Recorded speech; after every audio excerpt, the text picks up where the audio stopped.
So if you don't know already, there's some big changes on the PTR. Obviously the most talked about one is the new bow artifact, which converts 99% of your damage to lightning, stuns full HP targets, and does 20% extra damage. Kinda overkill, I know. There's also the gem changes. Currently on the live version, if you use split Ellie gem, both halves of the damage are scaled off your primary stat. But now in the PTR, if you have more intelligence than your primary stat and equip a split gem, the weapon gets scaled 80% to int, with half your damage being elemental. So essentially, if you spec into int, you can use any weapon combination in the game at a slight damage loss. And we see how big of a damage loss that is here. 350 int does around 15% less damage than 350 dex, so out of all your options, 350 int is the worst one. Next, we're going to look at 350 dex finisher bow versus 350 dex boltcaster. Since you can't slot a gem inside Boltcaster, you're missing the Ruined Glass dot, which is a big portion of your damage. Just for simplicity's sake, we're counting the first tick of the dot as raw damage. And when we do that, finisher bow essentially does the same damage on the initial hit, and any hits while they're bleeding does 7% more damage. Now let's look at 350 int, 150 int Boltcaster versus 350 dex, 150 int finisher bow. Just off the rip, you can see that Boltcaster does the same damage as finisher bow, but without relying on any bleed on the enemy.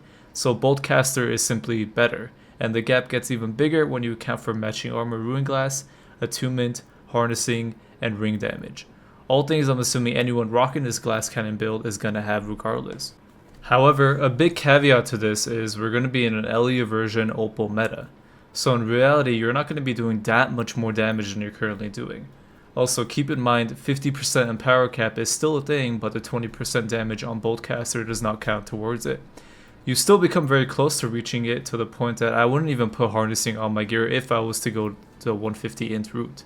And I know that sounds like a bad thing, but it's actually a good thing since you can make yourself much tankier putting defensive perks instead, while still having the insane glass cannon damage that you want.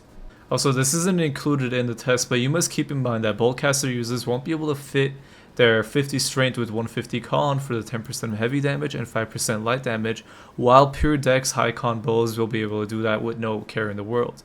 Another caveat, which is kind of a deal breaker for me, you're still gonna have those fuckers out there that go full counter build to whatever you're running just to fuck with you.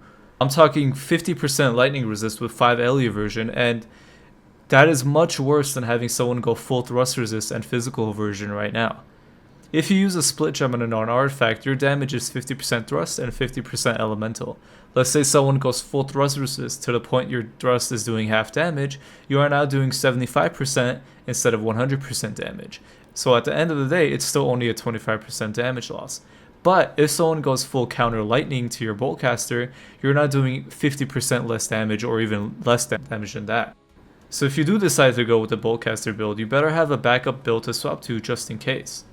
And if you're wondering what I'm going to do, I'm going to stick with 350 dex finisher bow. But depending on the situation, I will swap to Boltcaster if necessary. For example, if I'm fighting some high thrust targets. Out of curiosity's sake, I will still make a 350 dex 150 int Boltcaster build. It'll have no harnessing, but will have matching everything else. I've always wanted to try a full damage rapier build with int, and I feel like this is the perfect opportunity with such a broken bow artifact releasing alongside it. I don't think I'll ever treat this build as my main though, because at the end of the day, it is still a rat build. You simply can't be as aggressive as a 150 comp player compared to a 220 plus comp player. Also, I might even experiment with 300 dex, 150 int, and higher con, because 300 versus 350 dex is actually only around a 6% damage increase, and the bonus on 350 isn't really as good as other passes I could be getting instead.